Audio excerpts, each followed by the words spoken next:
$144 million defamation lawsuit. That is what prominent lawyer Amie Bensouda is threatening to sue politician Alagie Mamadi Kurang. As you know, Alagie Mamadi Kurang has been making the rounds around the social media since his ouster from the Janneh commission. Now time for her name to be cleared of the allegation that is leveled against her. So a lot of Gambians, since the publication that prominent lawyer is threatening to sue Kurang, they have taken up to social media, and Lamin Jatta, who is based here in the US, wrote an opinion regarding the issue. We wanted clarity on the points that he raised. Lamin, can you tell us what is your personal take on this issue? In Gambia, and people are free to seek legal redress in a court of law if they feel that their rights have been violated. Everybody have that right. But in this case, where Mrs. Bensouda threatened to sue Alagie Mamadi Kurang of an amount of $144 million in damages, I think it's excessive, and I don't really think it's necessary. We all along suspected that something shady happened in the way Janneh Commission disposed of Jammeh's asset, because everything was done in the cloud of secrecy. People ask questions and they're met with no answers. Members of Parliament asked the Justice Minister, and he claimed that he could not release the names of the buyers due to some privacy concerns, which was ridiculous. Excuse, it is ridiculous. They did the commission in public, and yet they disposed the Jammeh's asset in private, so nobody know, and then they cannot disclose the names because there's some kind of privacy concern. That's ridiculous, by this government. So I think the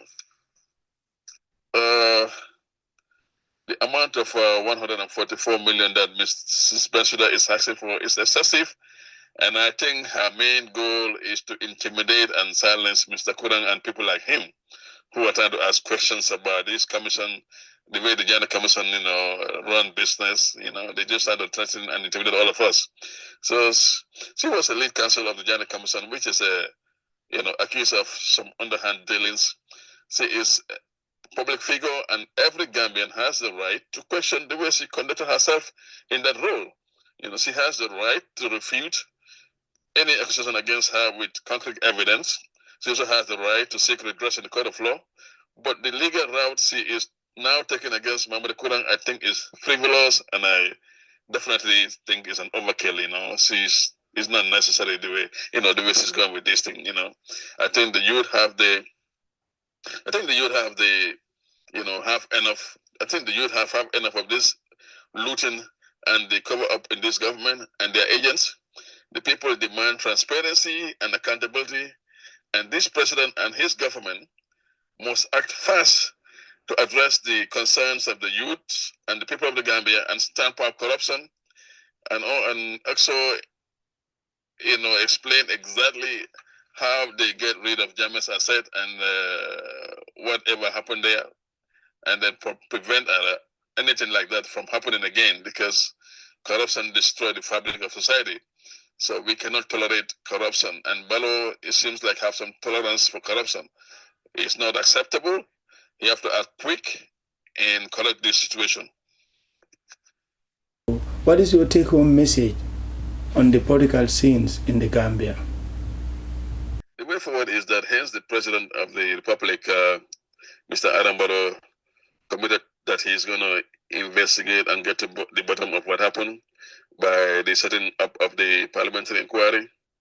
Although some people in some quarters think that the parliamentary inquiry might not have the necessary tools to get to the bottom of exactly what happened, and some think that the parliamentary inquiry can be compromised into partisanship.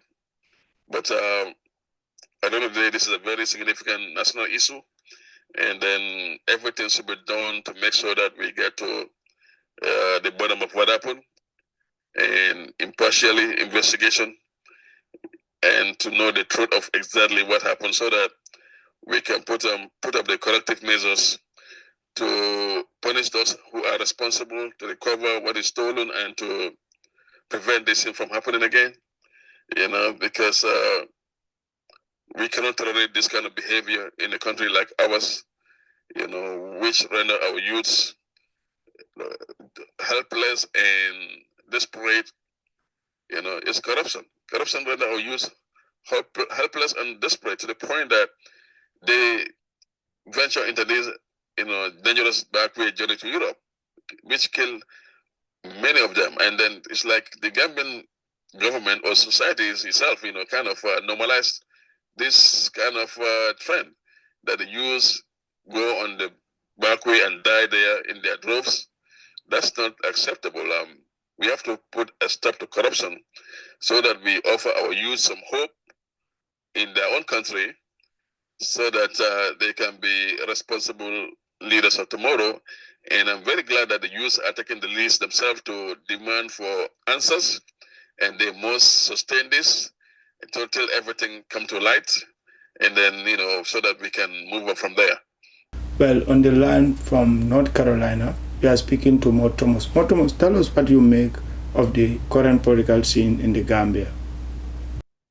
But I can tell you with these Jammeh assets and the corruptions going on, this is going to be the litmus test for the 2026 elections. Barrow cannot be trusted. What happened to the $35 million his wife, the First Lady, deposited in her own personal account and is accounted for still? We're talking about $300 million is missing from GPA, the Gambia Ports Authority, unaccounted for. And another 800 million COVID-19 funds missing. And to top it all off, the current local government commission of inquiry, where every day the numerous corruptions exposed is mind-boggling, to say the least. So how can he even be trusted about transparency and accountability? No, I don't trust anything that President Barrow says. Nothing. And currently now you have this issue with the former speaker, Fatoumata Jawara.